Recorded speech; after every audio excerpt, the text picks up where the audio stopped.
Hello and welcome back. This is video 16 and tile 16 for the Flow Certified Coach Training Series. And in this one, we're going to look at the key tools for each leadership lens. Today, we have Jeff Kissinger with us, and I'm going to have Jeff introduce himself on the next slide. Hello, I am Jeff Kissinger. I'm a Flow certified trainer. I've been engaged with Flow for ever since I met Ted Coleman back in 2012. And when I met Andrew in 2015, and I've been learning and working with these tools. And if I've learned anything, which I think will be a theme in what I'm going to talk about next, is that I think I got something and I do, but I don't. And I need to recycle and relook at and relearn and to keep going forward and building toward a greater understanding. Because these tools, although they can be simple, is how I use them Yeah. along the way is going to change. And as I get better with it, I use them differently. And I'm able also to hopefully explain them better to myself and to others. So with You do a that, good job. oh, thank you very much. We'll move forward. Now, the leadership takeaways here is the four lenses are going to involve the individual, team, product, and organization. Now, one of the individual is the 4R model, which we'll explain is that. And the 4D model, which you've learned along the way, is employed at the team, product, and in the organization side too. But how the 4D model applies in the organization, I find very interesting because that model itself involves when you're dealing with change sides or management sides of things, you're seeing more of it from a consultant and infinite continuum of maintaining what you've already done. But then in the agile coaching side of things is when you're going through creative destruction and how to manage your way through that while still being able to maintain what you've already done as an organization. So here are those lenses. The individual is what we'll start with. And this is the autonomy, mastery, and purpose side of things as an individual. And you'll notice this is the one that has the 4R model involved. And at the middle and at the beginning, as it says in the flow book, start with vision. And vision here is tied to spirit. Now, I'm not talking from a religious standpoint. If you're thinking that, and if religion is how you tie into spiritual things, that's perfectly cool. What matters to me in explaining this is that I believe I am a part of some type of spirit. I'm connected to you. I'm connected to the world through this thing, this spirit that I don't understand well enough. And I do my best every day to get a better understanding in how I connect. And my own personal vision is where I define this. And my personal vision is that I want to be able to live my life, of course, but I want to do it without regret. So my vision for myself is to live without regrets, which means that I would regret it if I hurt people. I would regret it if I had an opportunity to do something, to learn, to grow, to be, and I didn't take it. I would regret if I didn't take care of myself and I'm laying on my deathbed someday wishing that I had more time. Mhm. Okay. I don't want to live with those regrets. So, yeah, that seems very abstract, but that's what vision is. And the specifics I do toward that vision help define that vision and to clarify that vision more. If I'm not doing the right things for it, that vision gets cloudy or I become more regretful of it. So, yes, the right actions. So, as I take that vision, in this case, I want to live without regret, then I have to define what that truth is for me. And this right truth, the right values and attitudes, the right actions and right results, those things they change and evolve over time. As I come into this world, I have whatever baggage I have, whether it be genetic, social, family, all those things. As I grow and I start to understand and realize that I am responsible for me. I'm responsible for this lens. I'm responsible for cleaning this lens. I'm responsible for if I have scratches, how to replace it. I'm responsible for taking care of this part because there's only really three things that I have any control over in this life is my perspective, how I see through this lens, the choices that I make, and the attitude with which I choose to go through life with. Those are mine. You don't get to make those decisions for me. If I could make those for my kids, I would, but I can't. I have to teach them Yeah. to do that for themselves. So this as an individual, we as individuals, have to understand that these are our responsibilities. So in order for me to have the right vision, the right perspective, I need to continue to seek what is the right truth for me. So the right truth for me is I don't want to hurt people. I don't want to do things that are going to cause um, pain in a way. Now, there's different kinds of pain. There's pain that we must go through in life in order to understand the next thing. But I don't want to harm people. And another right truth for me is I don't um, that I want to be successful. I want to be helpful. I want to be able to serve. These are all things that I do. But how I do that, how I understand that, is going to be is going to change as I go through this. That's why it's a circle, because the right truth for me that leads to the right values and attitudes and how I engage this. Because what it comes down to is I I'm learning principles that are unshakable. Like honesty, open-mindedness, willingness, acceptance, and perseverance, and all these things that connect me to my spirit, my soul, how I understand God, if you will. So the right values and attitudes come from that. And as I engage in those things, I do the right actions, which give me the right results, which I keep verifying with my spirit and with my vision. And it's and I was thinking before, it's like it's scaffolding that I build and get understanding. And once I build that foundation and build those pieces on top of it, the scaffolding comes down and goes up to the next level, and I keep building that, or I keep building out. But I'm constantly in a place where I am understanding and practicing and doing, seeing the results of what I've done, and then evaluating. You know, what went well, what didn't go well, what will I do differently next time? It's a retrospective with myself. Yeah. And personally, I write every day. I take a look at myself, what I did, what went well, what didn't go well, what will I do differently next time, or where I'm just clueless and I don't understand where I need to get help. Okay. Because as an individual, I can't exist on my own. I need you. I need the world. I need to interact. So I'm interdependent. I have independence of certain things, but I'm also dependent on things. That makes me Yeah. interdependent on the world. So which brings me to the team. Now the team. Let's speak more about teams that I have at work. Okay, team facilitation. I mean, we talked about Scrum Master. I've been a Scrum Master. I've done Scrum Master things, and what I really love about the ideals of a Scrum Master is I'm not telling people what to do. All I'm doing is I'm bringing them together. Say for our daily stand up, what went well, what didn't go well, what will you do differently next time? And it depends on how well those individual lenses on that team are looking at themselves and looking at each other and being able to understand, what is our vision as a team? What is our purpose? Because what flow does is it brings together people and provides very clear and simple tools to connect. How well people use those tools, that's always been the rub. That's always going to be. So as they come together as a team.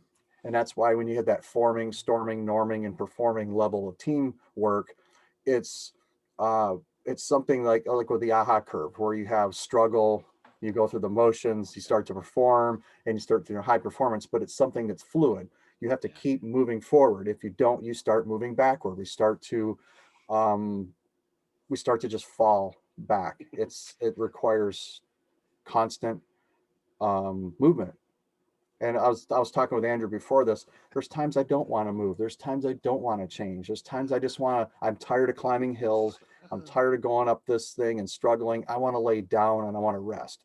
Problem with me is it's okay to rest, but I tend to rest too long if I sit too long, and it becomes comfortable for me. So that's why, as a team, we have to take ourselves as individuals, and as a team, we come together and we work together, and we have to push each other. So that's why I think Scrum Masters are really good examples when we sit and talk about what went well, what didn't go well, what can we do differently next time in a retrospective or in a daily stand up. It's like, what did you get done yesterday? What are you going to do today? And what are your roadblocks? Yeah. Because we're checking ourselves to show our progress, to Yeah. say, here's what is next and here's where I'm struggling. And then we use each other's perspectives as a team to figure out how can we find ways through this? How can we remove those roadblocks? So as we do that, again, we have the 4D model to help us. And the 4D model is a very powerful model because, first, if you're confused about this, we have to define. So that team vision has to be defined. And then we have to agree. We have to distill down Yep. to a word that I actually looked up, and it's not really a word, it's a TED word, but it should be somehow brought into the irreducible minimum.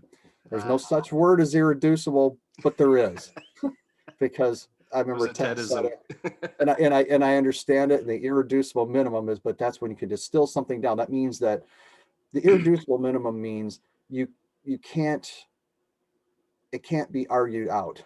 It just is what it is. This is what's left after you chisel away, after you've gone through and tried to define. It's like these are the things that must be done in order to move forward together. That's the irreducible minimum. And as you distill what the team's purpose is, or what the team's doing next, or this next task using the 4D model, then you can deliver on this is what's coming next. And as you deliver, you move forward into drive. Now, anybody who's watched me on a video, you're going to hear me talk about, again, the flow friction analysis. That is used in the uh, 4D model anytime, because you work it backwards, you're seeing where friction exists in flow, what's keeping us from doing it. So as a team, if any time as a team we are in anarchy, then we know that our vision is not clear. If there's any time where there's anxiety, we have to question, do we have the right people on this team? And it doesn't necessarily mean you got to toss people off the team, but it means we need to improve that person and their ability to either interact on the team, to do what they need to do. And if we've taken them down that road and they're not willing to change or can't change, then we need to find a replacement. And Yep. that's on any, whether it's a project team, an operational team, a working team, whatever it is. Those are the types of things. And that's why if you work in any organization, you're looking at training. They're constantly pushing training, training, training, because we want to be able to keep the right people right. And we want to take people that have gone off the path and try to bring them back in good organizations. Other ones, there's your banker's box out the door and there's no chance for you. So then it moves us into the product, because now you got multiple people on multiple teams working to develop whatever the product is. And this is where things get bloody, and this is where things get messy, because the more variables you involve in the development of something like that, the more, I would say, opportunities you have for destruction, and you have for people trying to get one up on you. This is where people's character defects tend to show the most. They show on teams and they show individually, but they show more when interacting with other people trying to develop what it is your organization is doing, whether it's the one you get paid for, whether it's a nonprofit, whether it's a school board you sit on, or some group you're getting together with that interacts with other groups. This is where human frailty is in full view. And this is where human imperfection is in full view. And it can be overcome, but it requires a vision. It starts with vision. And everybody needs to find, and when you're defining that vision and distilling that vision, delivering on that vision and driving that forward, it starts there in trying to find what we all agree on something. And I think you could probably go into a company, and any company, even the one I work at, and say, we could probably define and agree on the fact that we want to be successful. And we may have to even define what success looks like. And for many, it might be, we want to have money. We want to be able to stay employed. We want to be able to grow into the future and be viable 5, 10, 20, 30 years from now. We want to be able to have a career. We want to be able to work well together. Okay.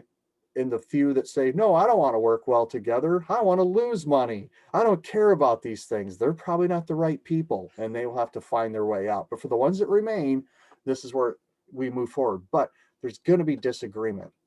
And I want people to think that flow is like we all agree, we all do it together, because there's going to be creative destruction. There's going to be times where we must disagree in order to find out, because I may have Mm, my view, you have your view, but our view together, if we can find our way through our differences, is going to be better than what we individually held. Synergy mm. is Yeah. when we can work together that way. There's synergy in product as well as in people. So as we move forward and define that product and define what it is we're doing and how we're doing it, how we work together as a team, it works back to the individual and how we come together, and it moves forward into the organization. Now, in the organization, as we build things, let's say from a project standpoint, we build these new things and it has to find its way into operations eventually, these deliverables, and they have to be able to be maintained. Oops. And how we do that comes back to the 4D model. And the 4D model is going to be on both sides of that figure eight that you see, or as I see it, it's infinity, Yeah. because you're constantly have to maintain the things you have.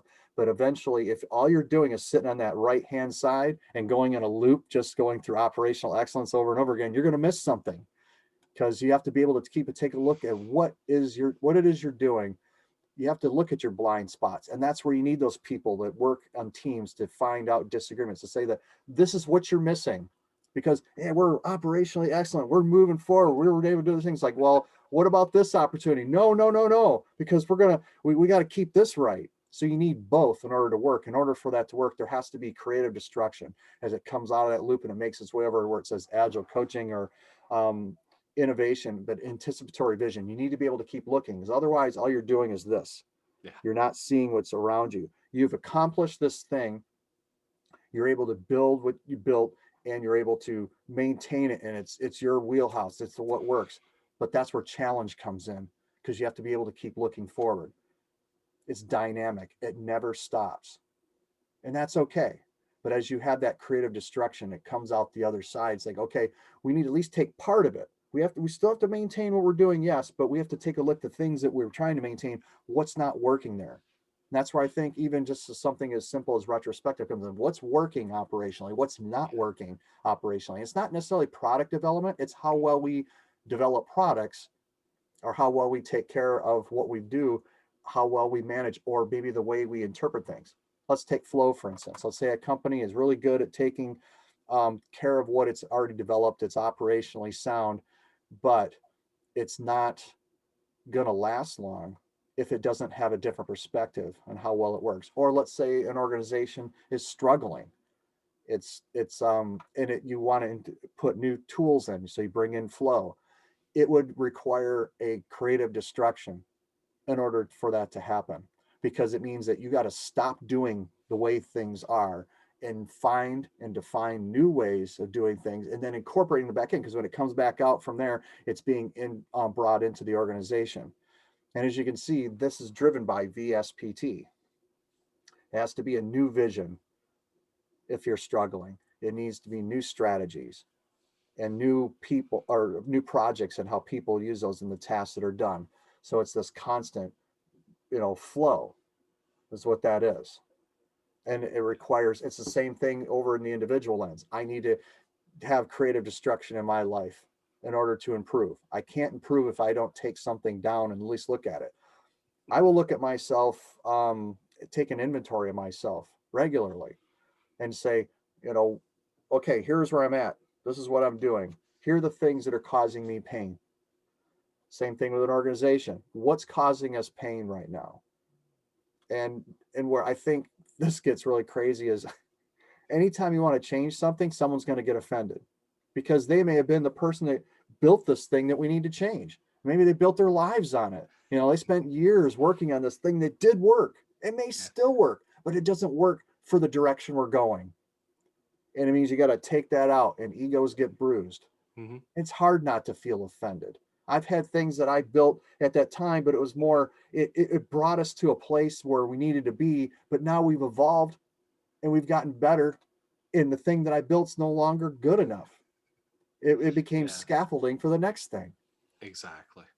So one of those principles that I think is necessary in order for an organization or an individual, a team, and a product, there has to be humility. You have to know, this is where our strengths are, this is where our weaknesses are, and together we're going to figure out where to go and how to do it. And then we need to accept that path and set ego aside. And that's hard, Yeah. especially in an organization, because you get paid for your ego. You get rewarded for ego, and people are afraid of losing it. I mean, it comes down to what's mine. That's why I think service is such a huge part of being a good leader, because you have to know when to set it aside. I can't tell you how many times um, that I have thought I was doing a good job, and what I was doing for a while was good, but then I outlived it.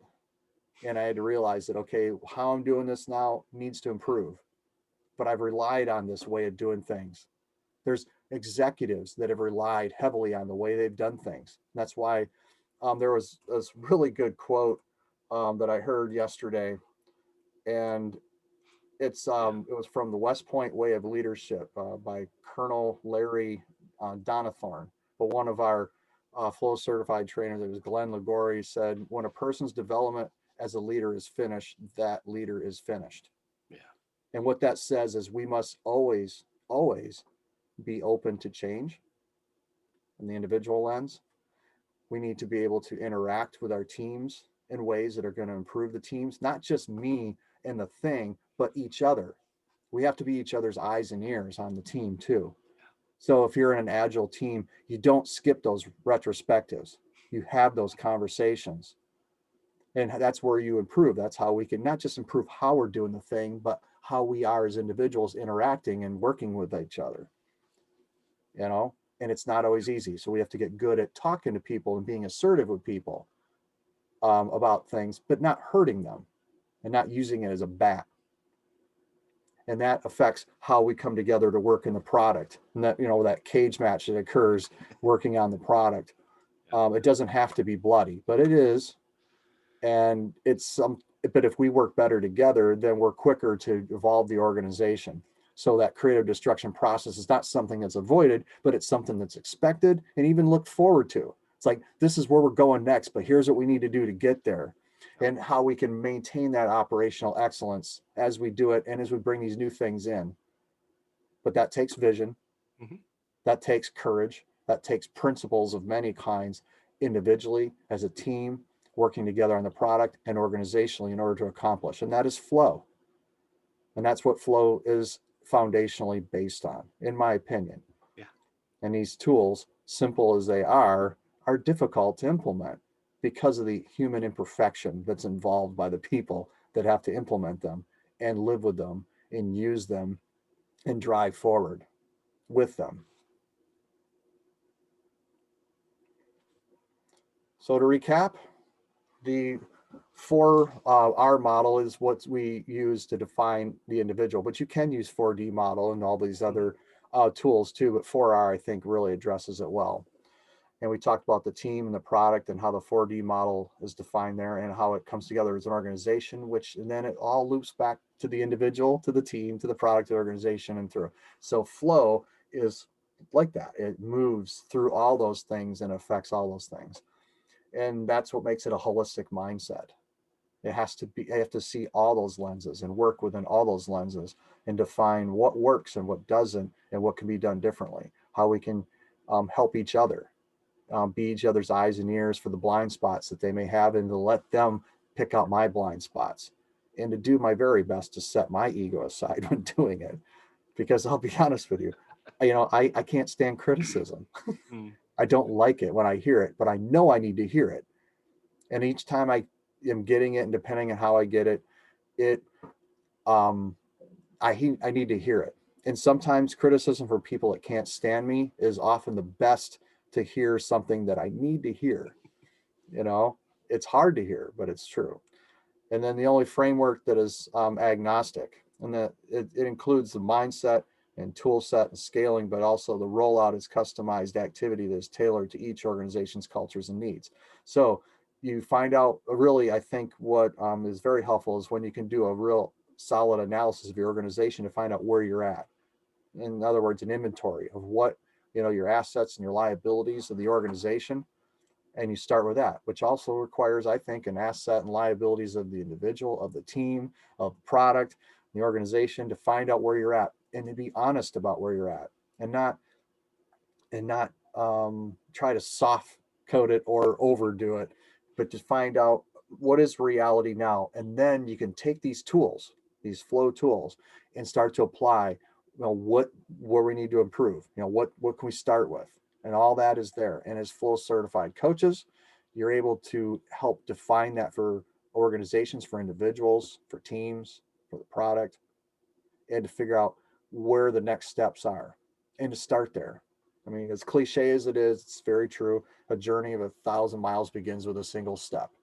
And that first step oftentimes is to first figure out, hey, we need to change what we're doing. And we need help to change what we're doing, and we need to figure out where we're strong and where we're not strong and where we can improve. And there's business books and leadership books and all kinds of stuff written about all this stuff. None of this is new.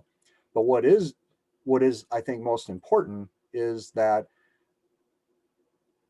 change is inevitable, and the effort we put toward resisting change is far more destructive than the effort that you can put into actually changing. Yeah. Yeah. And thank you very Exactly. much. Yeah. Thanks, Jeff. That was awesome. I was just sitting here going, woo, that was really good. And thanks again. And I'm sure we'll see you again in future videos. This is one of the last videos in this series, and we really appreciate that you were able to be with, especially since you're one of the oldest, in a sense, flow certified trainers. And so I'm really excited that you were able to be with and share and uh, show people that it's not just Ted and Andrew, it's actually other people that get this. And for me, that's really awesome. And I really appreciate that. Thank you, Andrew. And thank you, Thanks. Ted.